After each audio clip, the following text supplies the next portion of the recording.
Bezrat Hashem, le Zohar de ce matin, dans le Hok l'Israël, le Zohar de Parashat Vaikra. Alors il explique le Zohar, Amar Rabbi Yehuda, Patach ve'amar, Oda elav chatato, chatato. On dit que on lui fera savoir son péché. Alors pose le Rabbi Yehuda la question, on lui fera savoir à qui? On lui fera savoir quoi? Alors il dit ici qu'une personne, quand elle faute, dit Rabbi Yehuda, du ciel, il lui montre qu'il a fauté. Parce que des fois, une personne faute, mais elle ne sait pas qu'elle a fauté. Elle ne pense même pas qu'il faut de faire tchouva, elle ne pense même pas qu'elle a fait quelque chose de mal. Pour elle, tout est normal. Mais du ciel, comme ils savent qu'il a fait du mal, on lui fait savoir. Ou bamemo dialo, comment on lui fait savoir? Bedinim. On lui montre ça par la rigueur. C'est quoi la rigueur? Quelque chose lui arrive. Et là, quand quelque chose lui arrive, là, la personne comprend qu'il a fait quelque chose de mal. Par exemple, un incident lui arrive pendant la journée. Alors là, il faut comprendre qu'il n'y a pas le hasard. Tout ce qui arrive à la personne tout de suite doit faire une relation. Ce qui m'est arrivé aujourd'hui, c'est quoi exactement le message du ciel? Alors, par rapport à ça c'est Oda elav min hashamayim, il dit, et il dit elav bedin. Et ça, c'est un jugement, parce que la personne, elle a un petit inconvénient, que maintenant, il doit comprendre qu'est-ce qu'il a fait du mal. Mais, il y a une autre manière que le ciel, et ainsi dit le Akadosh Baruch Hu, le Zohar, Rabbi Yehuda, ainsi est arrivé à David Amelech. David Amelech, qu'il a fait avec l'histoire avec Bathsheba, Loïch Giach Bezé, il n'a pas vu quelque chose de mal dans ça. En vérité, il n'a pas fauté. Parce que Uriah Achiti, avant de sortir à la guerre, il a donné un guet à sa femme, comme tous les soldats de David d'ailleurs. David a instauré que tous ces soldats doivent donner un guet à la femme, en cas où que le soldat ne revient pas du champ de la guerre. Vous savez qu'un soldat qui est sorti à la guerre, il n'est pas revenu, sa femme ne peut pas se marier jusqu'à on a un témoignage clair, au moins par une personne, que le soldat est mort. Tant qu'on n'a pas ce témoignage, la femme ne pourra jamais se marier.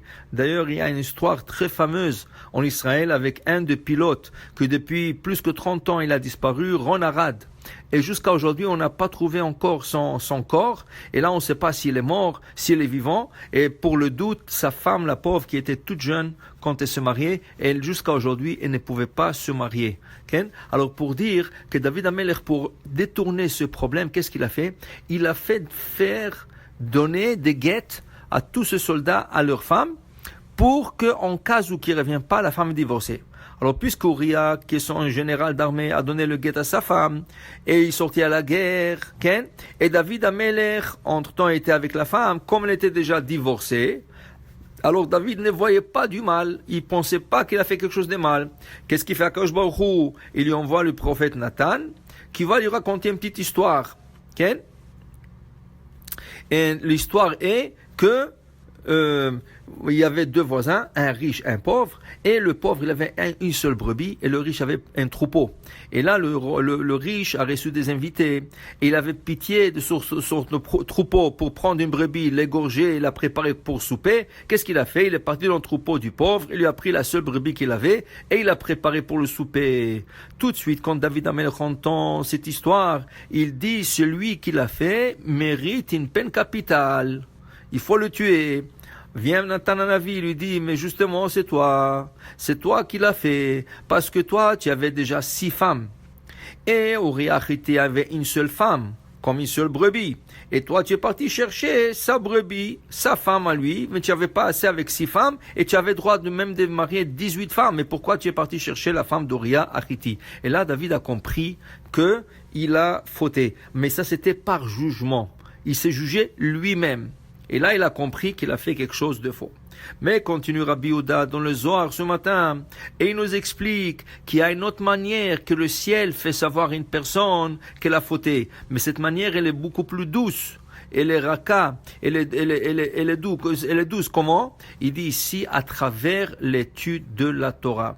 Une personne qui étudie la Torah, Akadosh Baruch Hu lui montre à travers l'étude qu'il a fauté. Comment ça peut arriver? Alors un exemple, une personne décide d'étudier aujourd'hui les lois de Shabbat, comme ça il est parti quelque part, et il a trouvé un livre qui parle du Shabbat, il ouvre le livre et il commence à lire l'halakha. Il est en train de lire l'halakha et qu'est-ce qui arrive là-bas? Il est en train de lire que ce qu'il a fait le Shabbat dernier, c'est écrit là-bas que l'action qu'il a fait, et c'est interdit de faire Shabbat. Alors il vient de réaliser que le Shabbat dernier, il a fait quelque chose de faux.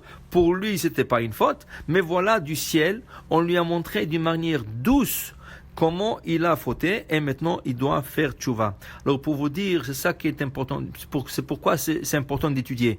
Quand on étudie, dit Rabbi Yehuda, Akadosh Baruch Hu montre à la personne d'une manière douce qu'elle a fauté, que ce soit pour le Shabbat, que ce soit pour le kasher, que ce soit pour n'importe le quoi, à travers l'étude, le ciel de voir la personne si il a fait. Ça ne veut pas dire qu'il a fait, mais en cas qu'il a fait, à travers l'étude, il le trouvera. Baruch Adonai Le'olam, Amen, ve Amen.